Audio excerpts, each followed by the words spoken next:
Hello student, good morning. इसके पिछले class में बेटा आप लोगों ने आड और इवन का प्रोग्राम क्रिएट किया था। तो एक नंबर को चेक करना था कि दिया गया नंबर आड नंबर है या इवन नंबर है। तो नंबर को चेक करने के लिए क्या लॉजिक यूज़ करते थे आप लोग? तो लॉजिक ये था बेटा कि नंबर मॉडुलस 2 इक्वल 0 होता था, तो वो नंबर क्या होता था? इवन नंबर होता था। और यदि नंबर मॉडुलस 2 इक्वल 1 होता था तो वो नंबर क्या होता था? आड नंबर होता था। तो सेम वही लॉजिक इस प्रोग्राम में भी यूज़ करेंगे।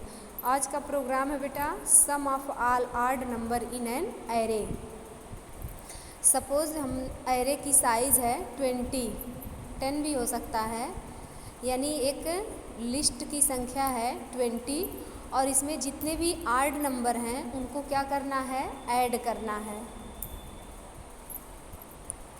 तो आड और इवन का प्रोग्राम बेटा आप लोगों ने आड और इवन का सिंपल प्रोग्राम क्रिएट किया था।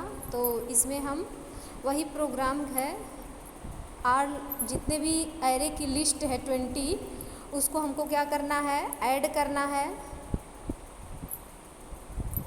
लेकिन ऐड करने से पहले हम ये चेक करेंगे कि इसमें कौन सा आड नंबर है। क्लियर? तो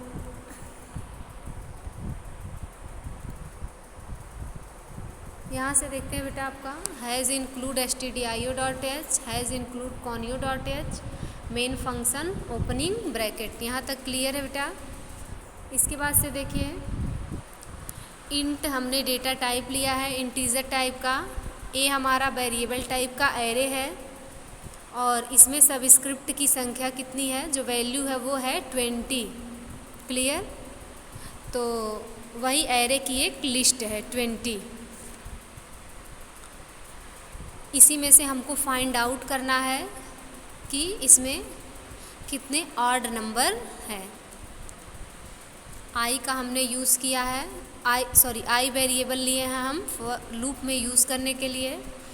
और यहाँ देखिए हमने एक सम वेरिएबल लिया है सम नाम का। तो सम नाम का वेरिएबल का यूज़ किस लिए करेंगे बेटा? हम पहले आड नंबर फाइंड आउट कर लेंगे और उसके बाद से क्या करेंगे? जितने भी आड नंबर होंगे उन सबको सम में ऐड करते जाएंगे। क्लियर? तो हमने यहाँ रखा है सम इक्वल 0। इसके पहले भी हमने आपको बताया है कि किसी भी नंबर में 0 को ऐड करने पर कोई चेंजिंग नहीं होता है और किसी नंबर में 1 से मल्टीप्लाई करने पर उसमें भी कोई चेंजिंग नहीं होता है। प्रिंटफ फंक्शन का यूज़ करेंगे। प्रिंटफ फंक्शन में क्या मैसेज है बेटा? Inter 20 element. ये स्क्रीन पर मैसेज आएगा इंटर 20 एलिमेंट। तो यूज़र के द्वारा जो भी नंबर रहेगा 20 के लिस्ट में उसको एंटर कर दिया जाएगा। इसके बाद से फॉर लूप का यूज़ करते हैं। फॉर लूप में क्या है? I equal 0, I less than or equal to 19, I plus plus. तो यहाँ हमने आई इक्वल 0 दिया है क्योंकि जो एरे का इंडेक्स नंबर होता है फर्स्ट वो क्या होता है? 0 से स्टार्ट होता है। तो यहाँ फॉर लूप का यूज़ करेंगे बेटा। अब यहाँ हमने फॉर लूप का यूज़ क्यों किया है? क्योंकि हमको ये यहाँ देखिए यहाँ हमने एक मैसेज प्रिंट कराया।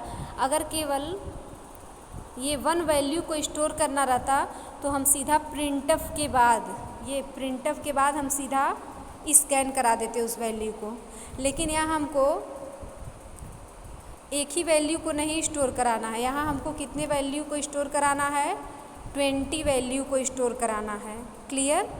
तो इसीलिए हमने लूप का यूज़ किया है।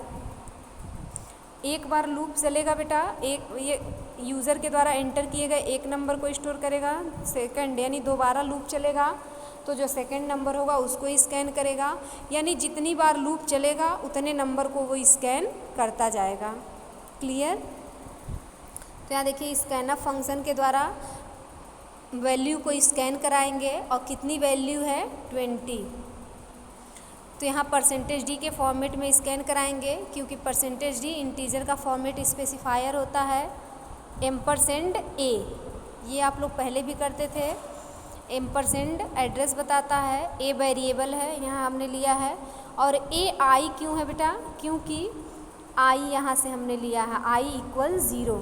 तो जो पहला वैल्यू स्टोर होगा, जो एरे की लिस्ट होगी 20, सपोज उसमें जो भी पहला वैल्यू होगा 3, 4 या जो भी होगा, वो किस इंडेक्स नंबर पर स्टोर होगा, 0 के। क्लियर। इसके बाद से बेटा जब यहाँ से स्टोर हो जाएगा तो सेकेंड टाइम में ये यहाँ आएगा i++। अब i की वैल्यू कितनी हो गई, 1। फिर यहाँ से आएगा, अब स्टेटमेंट को फॉलो करेगा, फिर इसको स्कैन करेगा, और जब इसको स्कैन करेगा तो क्या है, परसेंटेज डी के फॉर्मेट में करेगा, और क्या है, %ai। तो ai की वैल्यू, जब यहाँ i का वैल्यू 0 से 1 हुआ तो यहाँ ai का कितना हो जाएगा, i का वैल्यू यहाँ भी 1 हो जाएगा। क्लियर।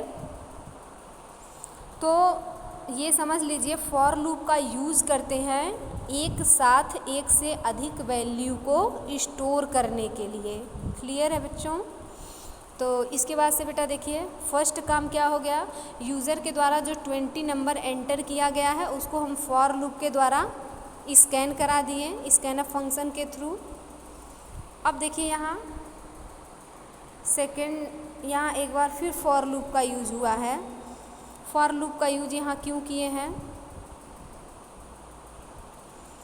क्योंकि जो 20 एलिमेंट हमने स्टोर कराया है, यानी जो एरे की लिस्ट है 20, उसको हमने पहले स्टोर कराया है कहाँ, ए नाम के वेरिएबल में। अब उनमें से हमको क्या करना है बेटा, एक एक वैल्यू को चेक करना है किसमें कौन सा ऑड नंबर है और कौन सा इवन नंबर है।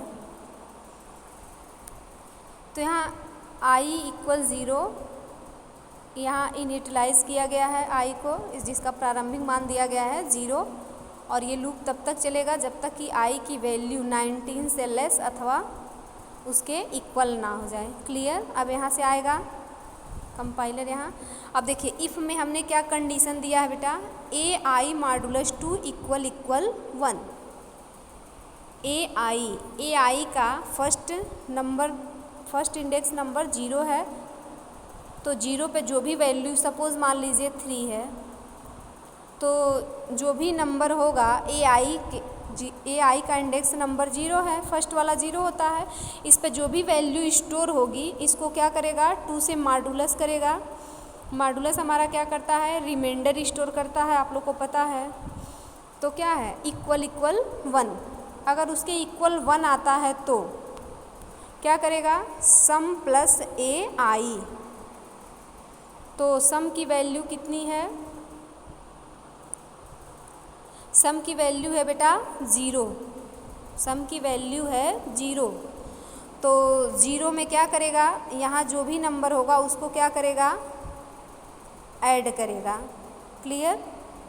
अगर ये नंबर मॉडुलस 2 == 1, नंबर को 2 से मॉडुलस करेगा, अगर मॉडुलस करने पे 1 आता है तो